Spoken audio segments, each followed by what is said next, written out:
মাঝে মধ্যে মনে হয় যে মেয়ে হয়ে জন্মানোর থেকে না মরে যাওয়া ভালো। আমি সব মেয়েদের কথা বলছি না, আমি আমার মতো মেয়েদের কথা বলছি। আমার কাছে তো অত অপশনও নেই, কি করব সেটাও জানি না। মন দিয়ে যদি লেখাপড়াটা করতাম তাও একটা হতো, তা না, শুধু নাচ গানে মন ছিল। কি হলো বল নাচ গান করে? কিছুই তো করতে পারলাম না। আমি বলি কি, তুই আবার নাচের স্কুলে যা। হ্যাঁ, সেই নাচ স্কুলেই তো যাব, নাচ গান করবো আবার আমি। ভালোই বলেছিস, মার ঘাড়ে বসে খাচ্ছি। হ্যাঁ, ওই নাচ গান আমি চুলোর দুয়ারে দিয়েছি, ওই পথ আর আমি মারাচ্ছি না। দেখ, সবাই যে পড়াশোনায় ভালো হবে তার তো কোনো মানে নেই। তুই এত ভালো নাচ করিস, নাচটাকে নিয়েই তোর এক্সপ্লোর করা উচিত ছিল। নাচে তো তুই অনেক ভালো কাজ করেছিস।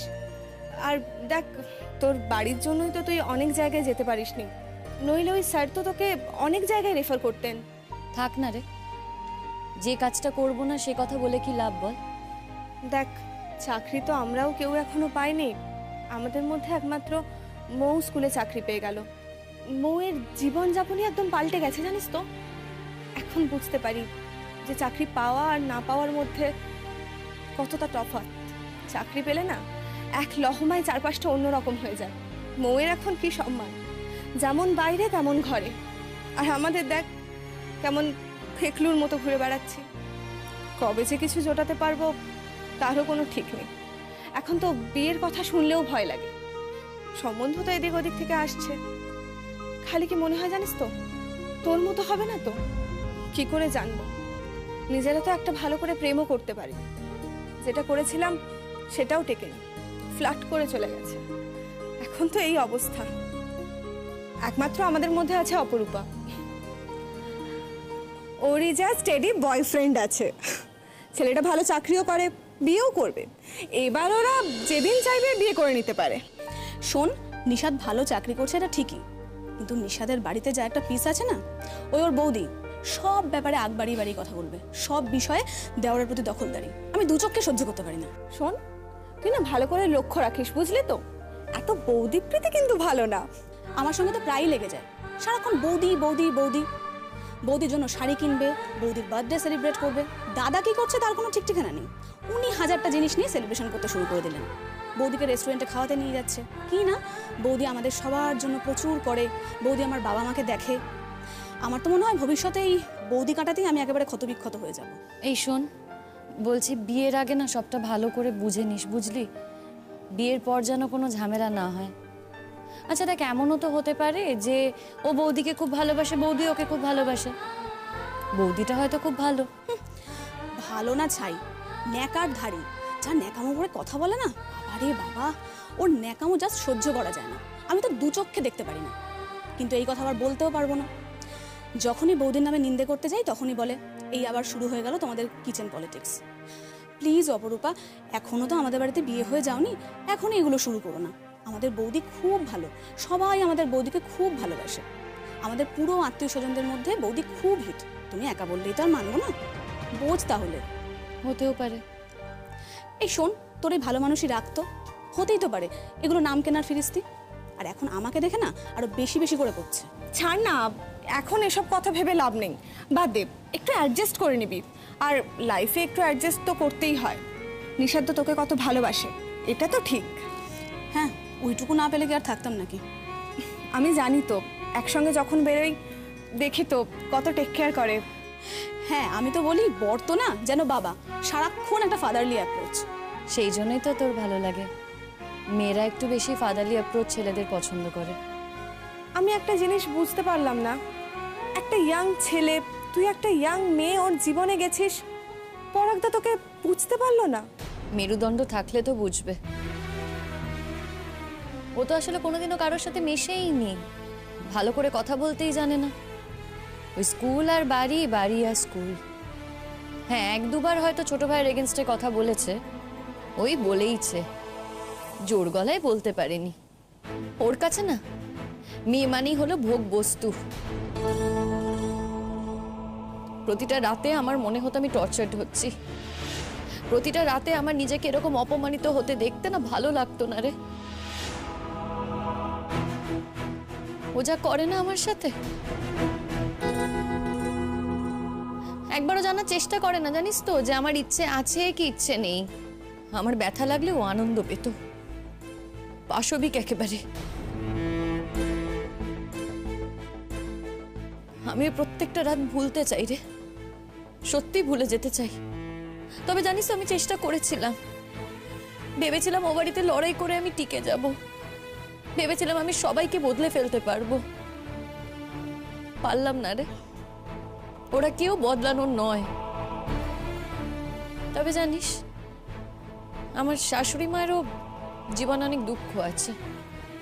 এত খারাপের মধ্যেও আমি দেখেছি মাঝে মধ্যে না ওনার মধ্যে একটা ভালো স্পার্ক জ্বলে ওঠে। তবে ওই ক্ষণিকের জন্যই, তারপর যেইকে সেই।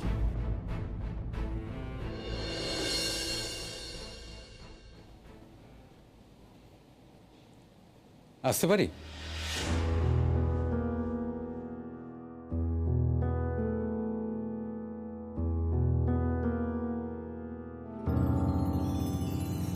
শোনো দিদি, তুমি আমার উপর রাগ করো আর যাই করো, তবুও তোমায় বলছি বিষয়টাকে বাড়তে দিও না। সময় থাকতে সামলে নাও। কি দরকার বলো তো ছেলের সংসার ভেঙে? ওই বলি, যত বড় মুখ নয় তত বড় কথা না। আমি নষ্ট করেছি, আমি ভেঙে দিচ্ছি আমার ছেলের সংসার। এই কথা কেন বললি তুই? বলি পরাগ, ও কি কথা? আমি তোমার সংসার ভেঙেছি? চুপ করে দাঁড়িয়ে রইলে যে, কই কথা বলো। কাকিমা, আচ্ছা কাকিমা, তোমার এটা কেন মনে হচ্ছে যে মা আমাদের সংসারটা নষ্ট করেছে?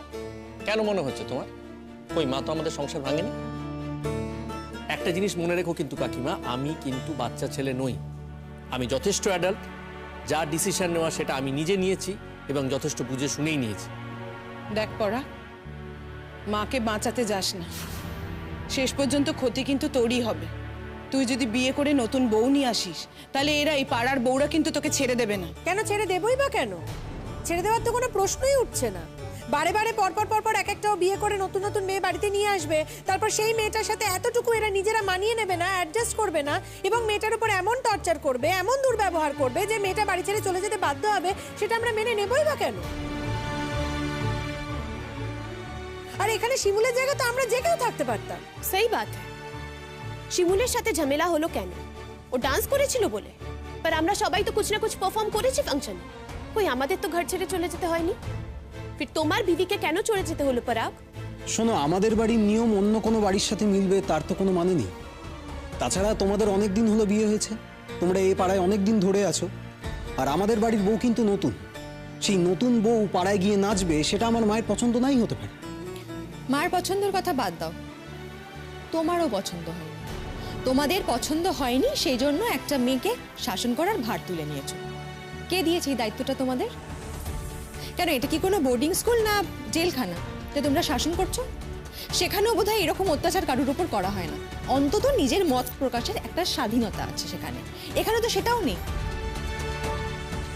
পরাগ, এই শোন একখানা কথা, আমাকে যেন আর এসবের মধ্যে জড়ানো না হয়, আমি বলে দিলাম কিন্তু।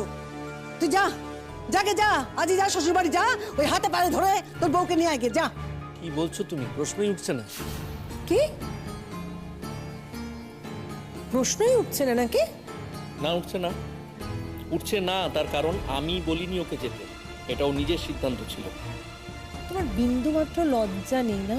একটু লজ্জা হায়া তো করতে পারো পরাগ। তুমি না স্কুলে পড়াও, তুমি না শিক্ষক, এই তুমি পড়াও স্কুলে। মাথায় রেখো, প্রয়োজন যদি হয় না পড়ার, তাহলে কিন্তু আমরা তোমাদের স্কুলের হেডমাস্টার মশাইকে গিয়েও জানাবো যে তুমি ওই স্কুলের শিক্ষক হয়ে তোমার বাড়িতে কি আচরণ করো, তোমার বাড়িতে দিনের পর দিন কি হয়। তোমরা কিন্তু এবার বাড়াবাড়ি করছো বিপাশা বৌদি। বেশ করছি, হ্যাঁ বাড়াবাড়ি করছি। দেখি আমাদের ঠান্ডা করার জন্য, আমাদের থামানোর জন্য তুমি কত দূর যেতে পারো, দেখবো আমি। আমার তো মনে হয় বাড়াবাড়িটা তোমরাই করছো, আর তোমাদের ঠান্ডা করতেই আমরা এসেছি। না, একটা কিছু না কিছু তো স্টেপ নিতেই হবে, না হলে তোমাদের শায়েস্তা করা যাবে না। কেন, কি করবে তোমরা?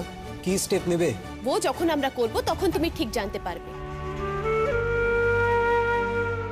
তুমি যদি একজন টর্চারার হয়ে থাকো, फिर আমরাও कुछ না कुछ ব্যবস্থা নিতে পারি। আর তুমি যে একজন টর্চারার আছো, ये तो हम सबको पता है। ও আচ্ছা, তার মানে আমার বৌদি তোমাদের এইসব কথাই বলতো? তোমার বৌদি না তো ছোটা দিল কা নয়। আর আমাদের তো চোখ আছে, আমরা দেখতে পাই। ঠিক বলছিস, ঠিক বলেছিস। জানিস তো কি মুখ কত আমি তোকে কি করে আর বলি জানিস? শোন আমার কথা, সারাদিন এই মেয়েটার হাতে রান্না বান্না খাবে, গান্ডে পিন্ডে খাবে একদম, তারপরে মেয়েটাকে মুখটা একদম ছাড়বে না, উঠতে বসতে মেয়েটাকে মুখত। মেয়েটা কেন সহ্য করবে রে? কেন সহ্য করবে? হ্যাঁ, আমার শিমুকে বানের জলে ভেসে এসেছে নাকি? হ্যাঁ, ভেসে এসেছে নাকি যে রোজ রোজ মুখ ঝামটা খাবে? কতবার আমি আমার মাবুকে বুঝিয়ে বলেছি জানিস তোরা, যে এমন করো না শিমুলের সাথে। শিমু খুব ভালো মেয়ে, তোর বয়স হচ্ছে, তুই এত বেশি কত করিস না ওর সাথে। ও তো যত্নটি করে, তোর কাজকর্ম করে দেয়। মেয়েটাকে একটু ভালোভাবে একটুখানি মেয়েটার সাথে কথা বল। তোর ছোট বউ করিস না, সারাক্ষণ খালি ছোট বউর সঙ্গে বাতি দেবে একদম। ছোট বউ করে যাচ্ছে, কোনো গুণ নেই ছোট বউয়ের, কোনো গুণ নেই। সেবা করার ক্ষেত্রে বেগুন একদম একটা বড় সড়ো। আমি বারবার বলছি এই কথাটা, কিছু শোনে না আমার কথা। তোর একটা আমার মাকে বোঝে না রে, আমার মাকে একটু বোঝা না। শিশা, তুই তো আমার মাটাকে বোঝা না রে, বউটাকে বলে রে, বউটাকে বলা। বউটা কত ভালো ছিল, বউটা আমার কত খেয়াল রাখতো, আমাকে কত যত্ন করতো, ভালো মতো খাওয়াতো। আর বউটা জানিস তো আমাকে সাজুগুজু করিয়ে দিত। আমাকে বলেছিল আমার জন্য একটা সুন্দর বউ খুঁজে দেয়া, আমাকে বেঁধে জানিস মাত্র পুতুল দি, মাত্র।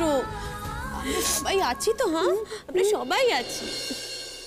আরে আয় আয়, তোর জন্যই অপেক্ষা করছিলাম। আয় আয়। এই আমি আসছি এখন। কেন?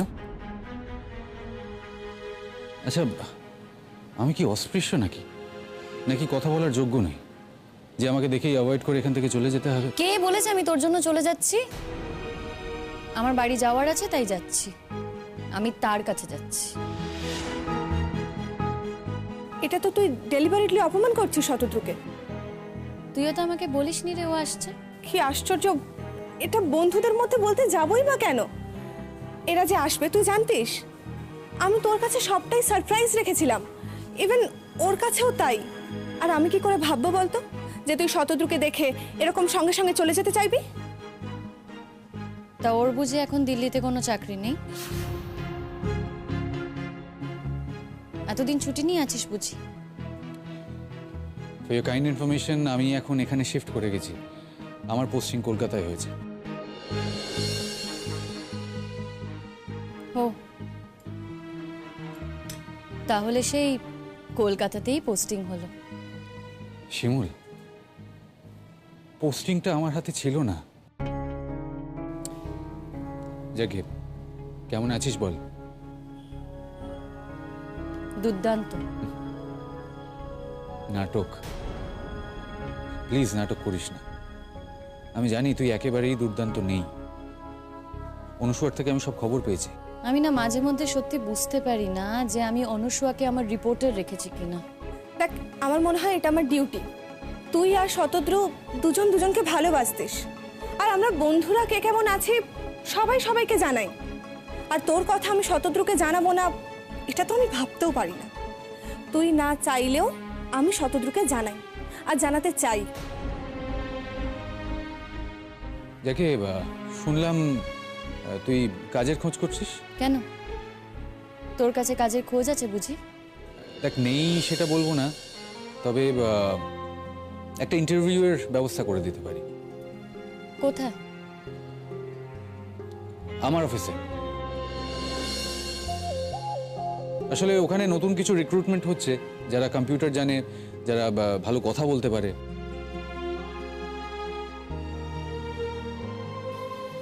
শিমুলকে আমরা ফেরত নিয়ে আসবই, তার জন্য যদি থানা পুলিশ করতে হয় করব। হ্যাঁ অবশ্যই, এটা আমরা করবই, সেটাই জানাতে এসেছি। হ্যাঁ তোমাদের হয়তো আমার কথা ভালো লাগছে না, আমাদের কথা ভালো লাগছে না, নাই লাগতে পারে, তাতে আমাদের খুব একটা কিছু যায় আসে না। তবে যেটা করব বলেছি সেটা করবই, ফাঁকা আওয়াজ দিচ্ছি না কিন্তু, একদম ভুল করো না। যথেষ্ট ভেবে চিন্তে কথাটা বলছি এবং সেটা তোমাদের জানাতে এসেছি। একটা মেয়ে তাকে এইভাবে টর্চার করে বাড়ি পাঠিয়ে দেওয়া হবে, শিমুলের সাথে আমরা যোগাযোগ করব, আমরা নিজে থেকে শিমুলের সাথে যোগাযোগ করব, যোগাযোগ করে আমরা জানতে চাইবো যে ও কি চায়। আর সত্যি কথা বলতে কি, ও কি চায় না চায় সেটাও না বড় কথা নয়, আমরা তো চোখের ওপর দেখলাম কি হচ্ছে, তাই আমরা আমাদের তরফ থেকে থানায় পুলিশকে জানিয়ে রাখবো, ব্যাস। ও তার মানে বাড়ির ব্যাপারটা থানায় চলে যাবে, হ্যাঁ, আমাদের কোনো কন্ট্রোল থাকবে না। দেখ দেখ দেখ দেখ পরাগ দেখ, এরা নিজেদের সংসারেই শান্তি রাখতে পারে না। আর এই যে সুচরিতা, শোনো মা, বুঝুম তোমার স্বামী যে তোমাকে কেন ছেড়ে চলে গেছে না, হ্যাঁ আমি এখন বুঝতে পারলুম, এ সবই কারণ। যেটা জানেন না সেটা নিয়ে কথা বলবেন না কাকিমা। আর কি করে বলছেন এই কথাগুলো? একই পাড়াতে তো থাকেন, জানেন তো আমার বর কিভাবে কার সঙ্গে কোথায় চলে গেছে, তারপরেও আপনি এই কথাগুলো বলছেন। কি মনে করেন আপনারা যে শুধু আমরা সহ্য করে যাব, দিনের পর দিন সহ্য করে যাব, প্রতিবাদ করব না? আর প্রতিবাদ করলে শিমুলের মতো পরিণতি হবে, আমাদের বাড়ি থেকে বের করে দেওয়া হবে। কিন্তু কি অদ্ভুত ব্যাপার জানেন তো, এই শিমুলি কিন্তু আপনার কষ্টের কথা আমাদের কাছে গল্প করেছে। কি আপনার জীবনে এরকম দিন আসেনি? শিমুলের কাছেই তো শুনেছি আপনি একটা সময় কত কষ্ট করেছেন, আপনার জীবনে কত দুঃখ সবকিছু মনের মধ্যে চেপে রেখেছেন।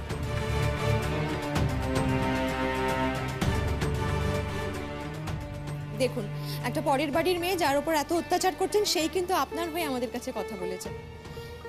কই আপনার নিজের ছেলেদের কাছ থেকে তো কোনোদিন শুনিনি, একটা পরের বাড়ির মেয়ে কিন্তু বলেছে। এত কিছু বলার পরও মেয়েটাকে তাড়িয়ে দিতে, ওর সম্পর্কে এরকম কথা বলতে আপনার লজ্জা করছে না? আচ্ছা মা, আমাদের কি খাওয়া দাওয়া কিছু হবে? আমার একটু কাজ আছে, আমাকে বেরোতে হবে। বলি আমাকে কেন বলছিস রে? আমি কি কিছু বলেছি? পাড়াশুদ্ধ লোক এসছে, তারা সব বাড়ির মধ্যে ঢুকে পড়েছে আমাকে খারাপ প্রতিপন্ন করার জন্য, আর তোরা সব চুপ করে আছিস। তোরা যদি এমন উপযুক্ত ছেলে হোস তো তোরা বল, কিছু বল, প্রতিবাদ কর। ওই চাকরিটা আমি করতে পারবো না শতদ্রু।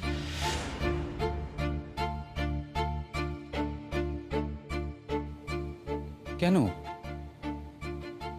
আমার অফিস বলে? হ্যাঁ, ধরে নে তাই।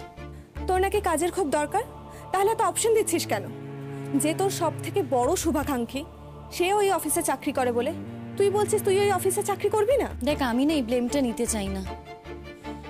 লোকে বলবে আমি চরিত্রহীন মেয়ে, বিয়ের আগে প্রেম ছিল তাই বিয়েটা ভেঙে চলে এসেছি। আমি যদি ওর অফিসে কাজ করি তাহলে লোকে এই কথাই বলবে, আর এগুলো তো সত্যি না, তাই আমি ব্লেমটা নিতেও চাই না। শিমুল, আমি তোকে আমার অফিসে চাকরি করতে বলছি, আমার সাথে প্রেম করতে বলছি না। দেখ, তুই বললেই যে আমি তোর সাথে প্রেম করব তার তো কোনো মানে নেই, কিন্তু কি বলতো, ঘটনাটা না এরকমই দাঁড়াবে, লোকজন এই কথাই বলবে। এই যে পরাগ, তোমার কি আজকে স্কুল ফিস্কুল কিছু নেই? আমি রেডি হব কি করে মা? আমি তো স্নানই যেতে পারছি না। হ্যাঁ, তুমি স্কুলে যাও, তোমাদের জীবনের সব নিয়ম ঠিকঠাক চলুক। সির্ফ একটা মেয়ের জীবন নষ্ট হয়ে যাচ্ছে, খারাপ হয়ে যাচ্ছে, এই তো চেয়েছিলে না তোমরা, আর করতে ভি পেরেছো। আর এর থেকে সুকুনের তো আর কিছু নেই তোমাদের কাছে। ঠিক আছে, আমরা চলে যাচ্ছি। তবে আমরা কিন্তু যে যার বাড়িতে সোজা চলে যাচ্ছি না, আমরা এখান থেকে যেমন তোমাদের বললাম সেরকমটাই করব। আমরা এখান থেকে থানায় যাব এবং পুলিশের কাছে এই অভিযোগটা জানিয়ে তারপরে বাড়ি যাব যে একটা মেয়েকে এই বাড়িতে দিনের পর দিন টর্চার করে তাকে জোর করে বাপের বাড়ি পাঠিয়ে দেওয়া হয়েছে, লিটারালি তাড়িয়ে দেওয়া হয়েছে। এটা জাস্ট হতে পারে না কাকিমা। সময় তো আছে, শুধরে নাও না।